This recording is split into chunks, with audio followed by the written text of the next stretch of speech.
The final thing that we are going to address about the ontology regarding this God is the relational attribute commonly associated with it by all theists, in that this thing is the creator of all that exists, because they believe that anything that exists must have been created by something greater. According to theists, everything must have a beginning, and everything must have been caused by something else. Atheists immediately notice the flaw in this logic, because this of course results in an infinite regression of greater entities to create lesser entities. This obviously is a logical impossibility and begs the question of, where did God come from? Theists find themselves violating the second law of logic by saying that their God is an infinite entity.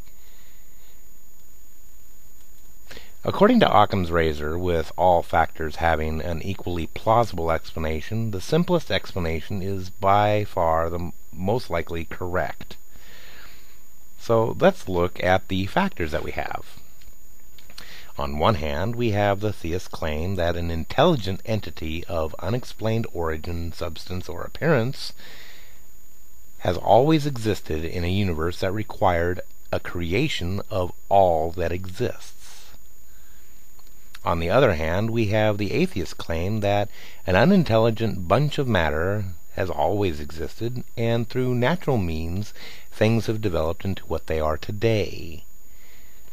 The theist position lacks adequate explanation for the primary or secondary attributes of their creator. The atheist position is actually supported by Newton's first law of conservation, in that matter can neither be created or destroyed, it can just change state. And also by everything else in the known universe with any degree of complexity requires a buildup of more simplistic components. To make anything, it requires that smaller, more simplistic material must be included within it. The simplest answer, with more supporting evidence, is obviously the atheist. Now that we've established that the Abrahamic, in fact all deities, failed this basic criteria for an affirmative ontology on all counts, let's go on to explain a few things.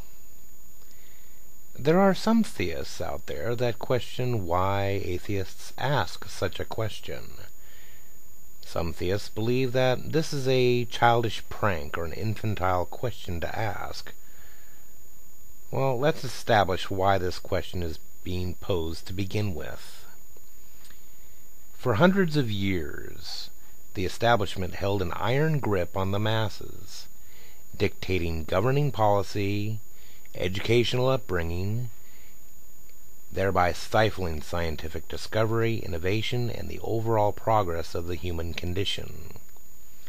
The fundamentalists of these religions have asserted their beliefs and imposed their beliefs and dogma upon the rest of the world according to their religious doctrine. Today there are those that wish to return to the ways of the Church, returning mankind to a dogmatic and intellectually suppressive condition that would do no less than halt mankind's progress dead in its tracks. When the world keeps superstition from controlling the masses, progress takes off like a rocket on steroids. We've tried it the theist way. We know what doesn't work. That is why this country was made in the first place.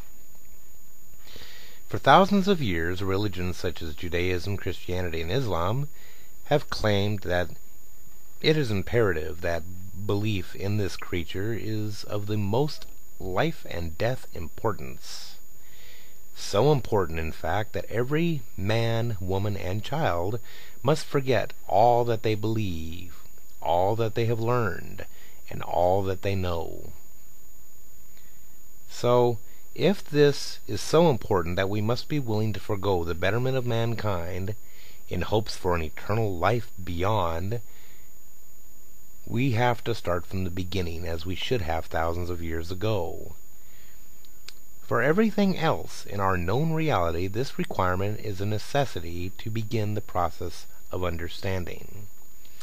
If it is so vital that we believe in this thing, then we are asking a simple question that, if answered appropriately, might actually lead us to really believe in your God, and possibly take what you say seriously.